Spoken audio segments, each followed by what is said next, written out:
The Eiffel Tower has to be one of the most recognizable landmarks in Paris, if not the world. This technological masterpiece stands on four lattice girder piers that curve inward as it rises, becoming one vertical tower. Nothing like it had been built before. But why and when was the tower built? Keep watching as we uncover the untold story of the Eiffel Tower. After the French Revolution, France was plunged into a period of political instability, in part due to Napoleon Bonaparte's bid to create an empire. Napoleon's defeat in 1815 caused a restoration of the monarchy until popular uprisings in July 1830, when King Charles X was overthrown. The July Revolution led to a period known as the July Monarchy, when the wealthy bourgeoisie became the social center of French society. France became a constitutional monarchy, but the so-called citizen king began to manipulate the government, appointing more royalist ministers that might reinstate the absolute power of the king. Although tensions between royalists and socialists bubbled under the surface, France seemed to have achieved a compromise between revolutionary reforms and their traditional system. Despite the apparent harmony, dissent grew during the 1830s and 1840s, compounded by crop failure in 1846, which led to another economic crisis. After another uprising in 1848, King Louis Philippe abdicated in favor of his 9-year-old grandson and fled to England. The political turmoil and financial problems that followed resulted in the election of a moderate or conservative government. The radicals and socialists suffered a massive defeat. The election prompted a violent, albeit brief, civil war. The uprising was brutally quashed, with 1,500 rebels killed and thousands more imprisoned or exiled to Algeria. French politics continued to swing back and forth until France engaged in a disastrous war with Prussia. The French were eventually forced to sign an armistice with Prussia. On March 1, 1871, France signed the Treaty of Frankfurt, in which the French were charged a war indemnity, had to maintain the German army that was occupying eastern France, gave up land that was annexed by the German Empire, and allowed the Germans to stage a victory march through the Arc de Triomphe. Again, there were uprisings in Paris, and the Parisians declared Paris an independent commune. A bloody battle ensued between the Parisians and the monarchist assembly, but the government quickly and violently quashed the rebellion, in which over 20,000 people were killed. By 1873, France was once again a republic and began to write its constitution. The French government knew they needed something to unify the country after such a period of upheaval, so they held a World Expo in May 1878 in Paris. They wanted to showcase their recovery after the political upheavals and demonstrate their recovery from the Franco-Prussian War. The World Expo was so successful that they decided to hold another, bigger World's Fair in 1889 to celebrate the 100th anniversary of the French Revolution. One of the focus points was to be a gateway to the fair, which was to be held in the Champ de Mars. A civil engineer, Gustave Eiffel, who specialized in metal construction, specifically bridges, proposed that the tower be an ironwork lattice, a spectacular feat of modern engineering. But he had a rival in architect Jules Bordet. Bordet had already designed a building for the 1878 World Expo and wanted the job. Bordet proposed creating a 1,200-foot granite tower topped with a powerful beacon named the Sun Tower. The designs could not have been more different. Bordet represented classic stone architecture, while Eiffel's tower was modern in both design and material. Once the designs went public, the two projects battled for supremacy. Eiffel argued that he would be able to complete the project in a realistic time frame and with a more controlled cost. He also asserted that the tower will provide essential services to science and national defense. In contrast, Bordet's idea seemed ambitious and costly. While Bordet had the support of the Prime Minister, Eiffel turned to the Minister of Commerce, the coordinator of the World Expo. In what was perhaps a diplomatic move, the French government organized a competition in which entrants would submit designs for the proposed monument. Candidates were asked to study the possibility of building a 1,000-foot iron tower with a square base and sides of 410 feet, a description that fitted Eiffel's design almost perfectly. Not to be defeated, Bordet submitted his design for the Sun Tower, but he replaced the stone with iron. Nevertheless, Eiffel's design was chosen out of the 107 proposals submitted.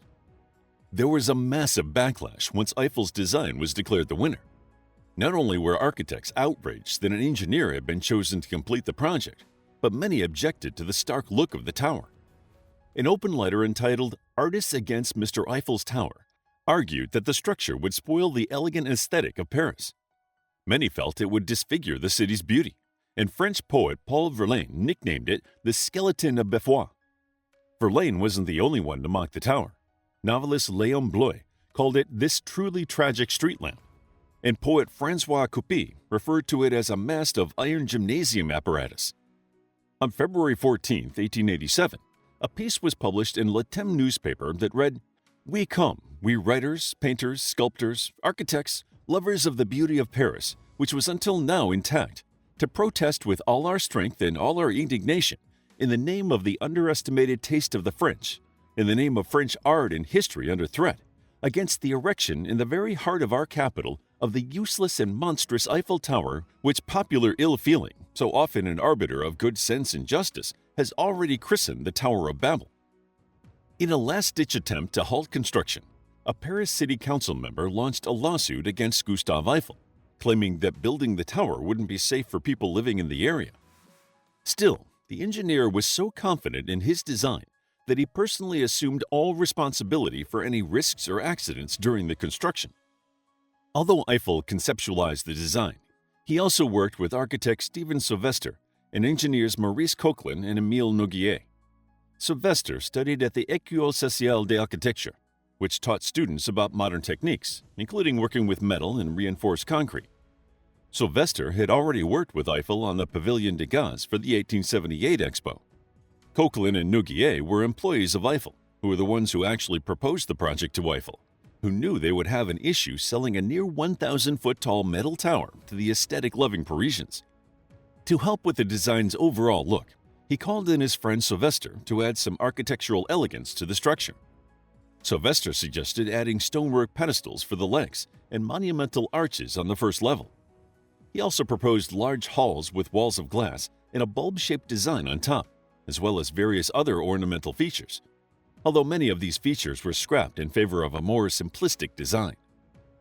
Eiffel and his engineers designed the curvature of the towers to offer the least amount of wind resistance. Eiffel explained, "All the cutting force of the wind passes into the interior of the leading-edge uprights.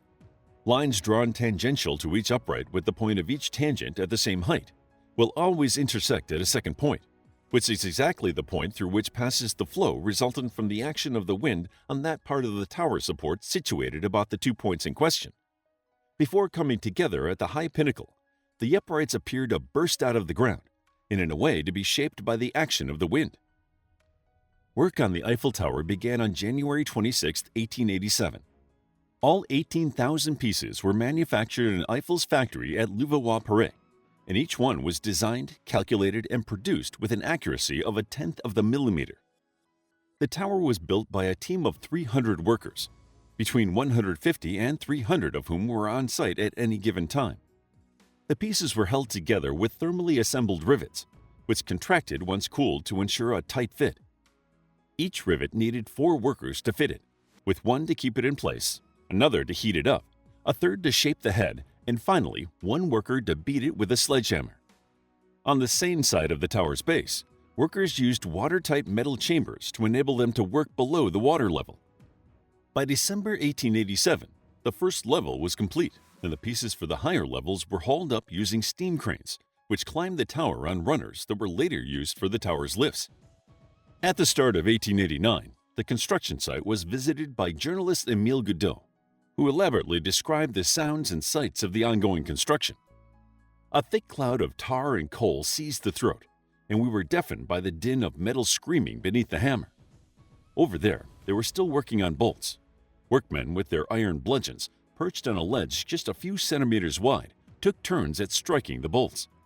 One could have taken them for blacksmiths contentedly beating out a rhythm on an anvil in some village forge, except that these smiths were not striking up and down vertically, but horizontally, and with each blow came a shower of sparks.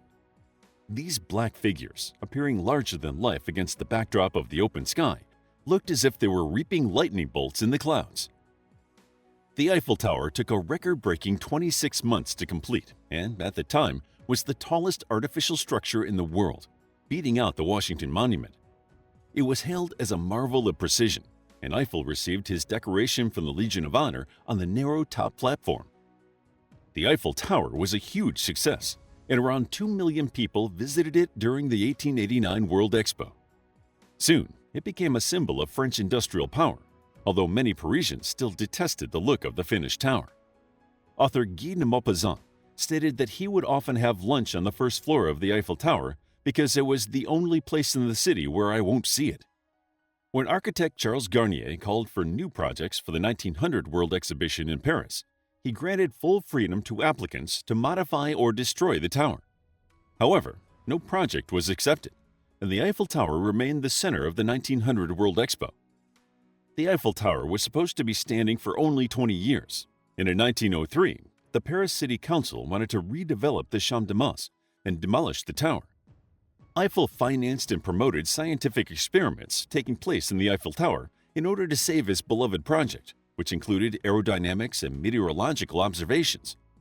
One form of modern technology definitely helped save the tower, and that was wireless telegraphy. In 1903, a military network of wireless telegraphy was installed, and the Eiffel Tower gained strategic importance as it was capable of emitting and receiving long-distance signals. In 1908, engineer Gustave Ferrier was able to use an antenna connected to the tower to transmit a signal over 3,700 miles. On January 1, 1910, Gustave Eiffel's contract was renewed for another 70 years, securing the longevity of the Eiffel Tower. How would you like to get a deeper understanding of history, impress your friends, and predict the future more accurately based on past events? If this sounds like something you might be into, then check out the brand new Captivating History Book Club by clicking the first link in the description. To learn more about French history, check out our book, French History, a captivating guide to the history of France, Charlemagne, and Notre-Dame de Paris. It's available as an ebook, paperback, and audiobook. If you found the video captivating, please hit the like button and subscribe for more videos like this.